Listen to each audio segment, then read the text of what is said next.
नमस्कार। आज हम बात करेंगे उत्पन्ना एकादशी, मार्गशीर्ष कृष्ण एकादशी के बारे में। सूत जी कहने लगे, हे ऋषियों, इस व्रत का वृतांत और उत्पत्ति प्राचीन काल में भगवान कृष्ण ने अपने परम भक्त युधिष्ठिर से कही थी। वही मैं तुमसे कहता हूँ। एक समय युधिष्ठिर ने भगवान से पूछा था कि एकादशी व्रत किस विधि से किया जाता है और उसका क्या फल प्राप्त होता है। उपवास के दिन जो क्रिया की जाती है, आप कृपा करके मुझसे कहिए। ये वचन सुनकर श्री कृष्ण कहने लगे, हे युधिष्ठिर, मैं तुमसे एकादशी के व्रत का महात्म्य कहता हूँ, सुनो। सर्वप्रथम हेमंत ऋतु में मार्गशीर्ष कृष्ण एकादशी से इस व्रत को प्रारंभ किया जाता है। दशमी को सायंकाल भोजन के बाद अच्छी प्रकार से दातुन करे ताकि अन्न का अंश मुंह में रह न जाए। रात्रि को भोजन कदापि न करे, न अधिक बोले। एकादशी के दिन प्रातः 4 बजे उठकर सबसे पहले व्रत का संकल्प करे। इसके पश्चात शौच आदि से निवृत्त होकर शुद्ध जल से स्नान करे। व्रत करने वाला चोर, पाखंडी, परस्त्रीगामी, निंदक, मिथ्याभाषी तथा किसी भी प्रकार के पापी से बात न करे। स्नान के पश्चात धूप, दीप, नैवेद्य आदि 16 चीजों से भगवान का पूजन करे और रात को दीपदान करे। रात्रि में सोना या प्रसंग नहीं करना चाहिए। सारी रात भजन कीर्तन आदि करना चाहिए। जो कुछ पहले जाने अनजाने में पाप हो गए हो, उनकी क्षमा मांगनी चाहिए।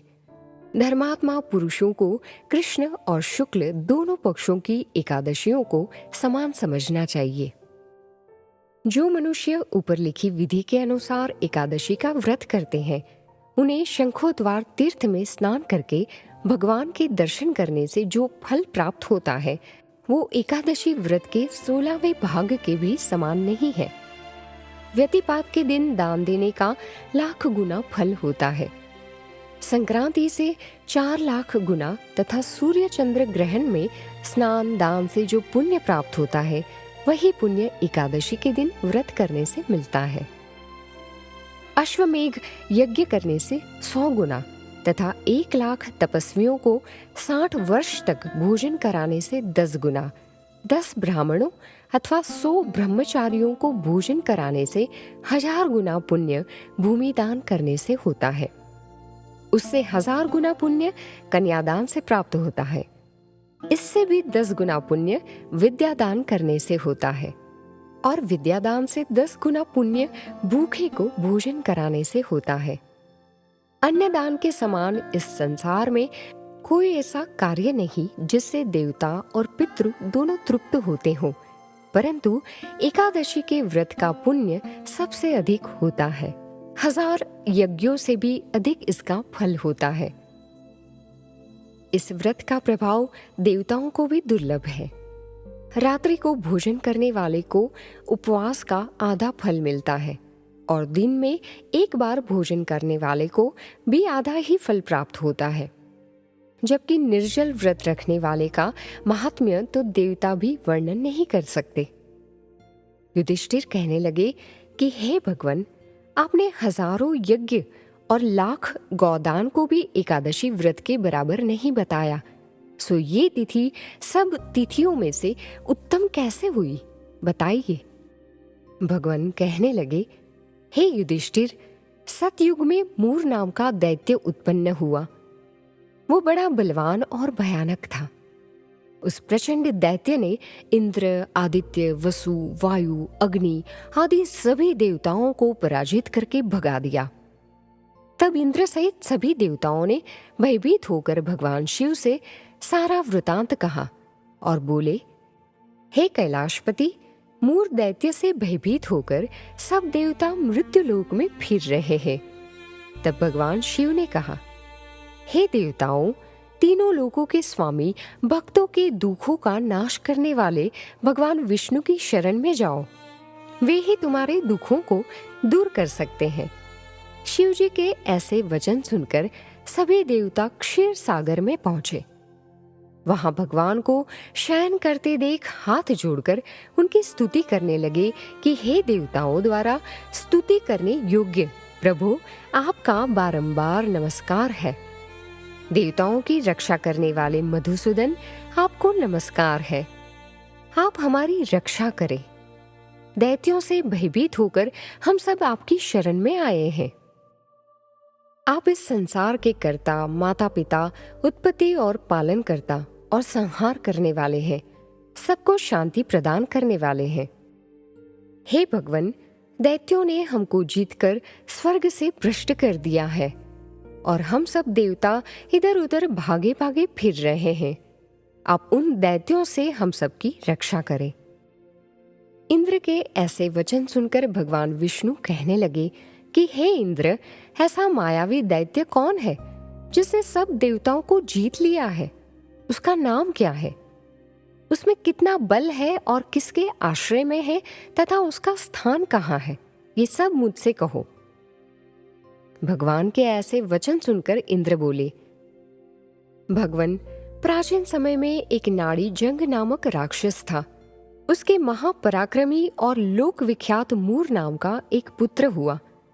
उसकी चंद्रावती नाम की नगरी है।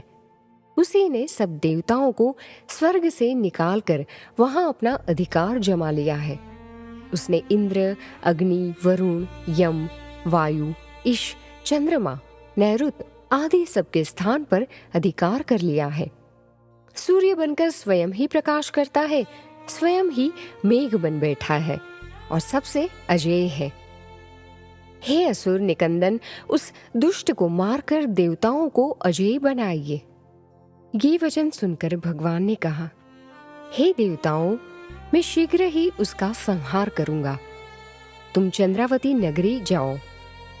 इस प्रकार कहकर भगवान सहित सभी देवताओं ने चंद्रावती नगरी की ओर प्रस्थान किया।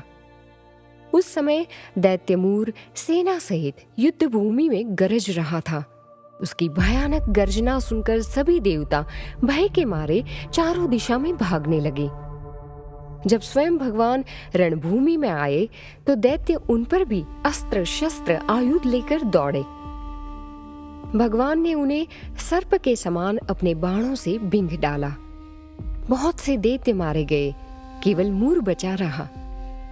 वो अविचल भाव से भगवान के साथ युद्ध करता रहा। भगवान जो जो भी तीक्ष्ण बाण चलाते रहे, दोनों के बीच मल्ल युद्ध भी हुआ।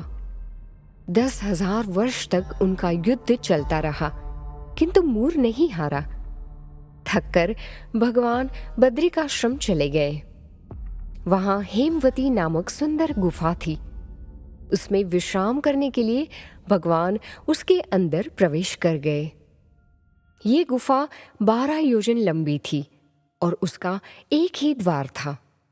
विष्णु भगवान वहां योग निद्रा की गोद में सो गए। मूर भी पीछे पीछे आ गया और भगवान को सोया देखकर मारने को उद्यत हुआ। तभी भगवान के शरीर से उज्जवल कांतिमय रूप वाली देवी प्रकट हुई। देवी ने राक्षस मूर को ललकारा, युद्ध किया और उसे तत्काल मौत के घाट उतार दिया।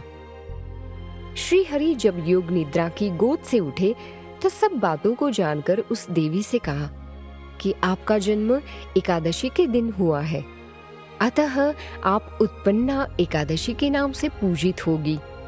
आपके भक्त वही होंगे जो मेरे भक्त हैं। भगवान कहते हैं कि जो व्यक्ति इस प्रकार उत्पन्ना एकादशी का व्रत करता है उसे हजारों यज्ञों के बराबर पुण्य प्राप्त होता है। जो भिन्न भिन्न धर्म कर्म से पुण्य प्राप्त होता है उन सब से कई गुना अधिक पुण्य इस एकादशी का व्रत निष्ठापूर्वक करने से प्राप्त होता है। ओम नमो भगवते वासुदेवाय नमः।